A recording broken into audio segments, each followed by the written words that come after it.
to give themselves a bit of extra authority to protect the character and the sort of whole profile of how everything gets accomplished. And those guys are, you know, at least as much producers as anybody I've ever worked with. And I was going to say earlier, I mean, the way what I see producers doing that I appreciate most when I'm directing is they are the strong force that holds the whole molecule together. All the things that are orbiting, most of those things want to escape almost every second. The actors want to get out. You know, every film is so traumatic, especially in prep. The most delicate place is right before launch, 2 or 3 weeks before prep. I just experienced it last year, where things can unravel quite quickly unless the producers are so persuasive and charismatic in gluing everything together. And in the case of De Niro, he and Jane Rosenthal, who are producing duo on Parents and Fuckers, that's their strength, is when Bob calls you and says, "Oh, we're doing this, right?" Everyone goes, "Yeah, of course, we're you know, because he's so persuasive and terrifying." And that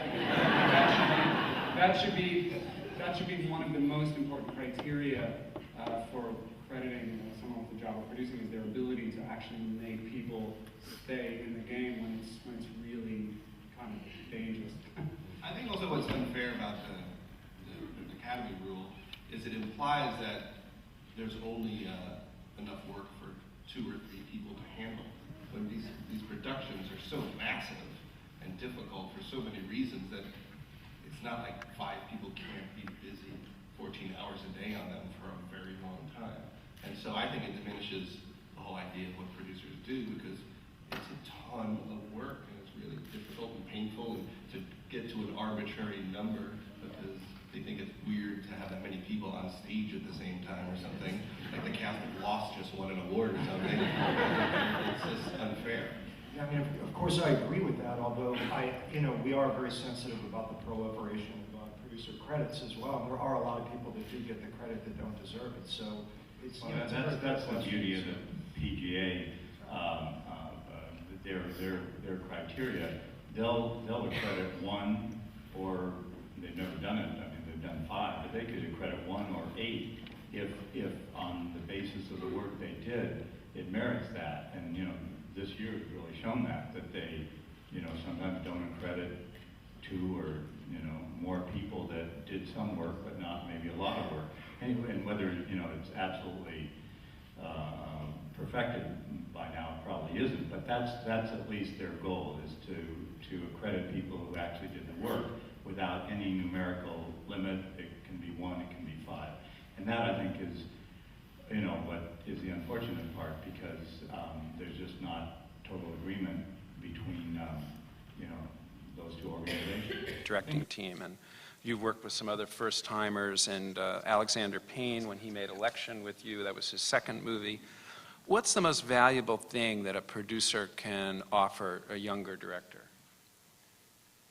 Well, one thing that we've done a lot of, we've worked with directors making their first studio movie in transition from making an independent film. So in other words, Steven Soderbergh's first studio movie we were the producers of, and Alexander Payne and David Siegel and Scott McGeehee, Todd Field recently. And that brings a lot of, trying to help move somebody who's used to making films completely on their own into the world of the studio. And we've had a lot of experience with that. As far as first-time directors, we've been very fortunate, particularly with John and Val, to get involved with, they've had years and years of experience in the world of commercials and in the world of music videos, and they really know how to make things at a price and, give it a certain kind of humanistic quality and a look and all that. And so we entered this with a lot of confidence in their ability to make it. I'm not sure there were years on Little Miss Sunshine to prepare for the eventual production. It took 4 or 5 years to get going, and so there was a lot of time to formulate approaches and all that, but I can't say that we, gave them anything specific. Yeah, in that first question that Patrick asked, I wasn't particularly just trying to be glib, because I think you have to be very flexible and read the situation clearly, I guess, what's needed and what will benefit the film, because even some first-time directors are coming over to the studio. Some of them really want you as a director to be there at every stage and be a sounding board and maybe even to some degree hold their hand. And others really can't work that way. You have to create an environment that's conducive to their auteur way of working. But if you get in there at every decision and micromanage, you completely subvert what's unique and good about their talent. So that's to say there's a wide range of helping first-time directors. And let me turn the question around to you, Graham. What's the most valuable thing that a producer can offer an experienced, world-class director like Scorsese?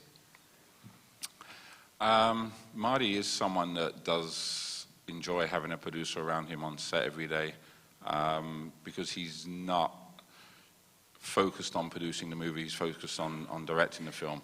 I think there's a lot of directors, Ed Zwick for one, who's produced a lot of movies and can be on set and do both, where Marty's just completely focused on the actors and what the shots that he's doing. So everything else around him, he looks for me to do. And, I just, my third movie with him, and just sitting next to him every day is just a pleasure to watch what he does. So I also love to do it. And Robert, what about with Clint, who I guess we have this image of Clint as being a one-stop shop kind of guy who is very lean and experienced, doesn't shoot many takes, knows what he wants. Where do you find yourself playing the biggest role? Well, just taking care of everything that frees him up to do. Just think about the movie and his craft. I mean, he's got it down now, where he just comes in to do the stuff that he really enjoys. He just cherry picks the most enjoyable part of the movie making process and leaves everything else to us. So I just strive to make sure that everything is there for him and everything is easy for him, and just throughout the process, and just whether it's post, whether it's marketing, publicity, everything, just trying to streamline everything so that he can just come in and have a smile on his face when he does what he wants to do. Wow. Movie nominated for Best Picture. Thank you. And it's a movie that was filmed in a lot of different countries, often under very arduous conditions. Could you talk to us a little bit about logistics, safety, the things that we're not thinking about when we're watching the movie, but you're thinking about every day, trying to kind of herd this thing into some semblance of order? Well, it obviously first starts with what's on the page, and being true to that as well as the director's vision.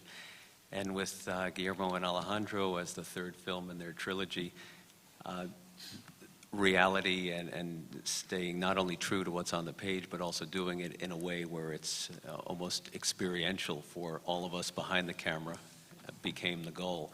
So we had to take what was on the page very literally, and started out by scouting and then trying to find a cast. So we traveled to Morocco, Mexico, and Japan until we found, these towns and villages that were exactly right and what was in Alejandro's mind and Guillermo's words.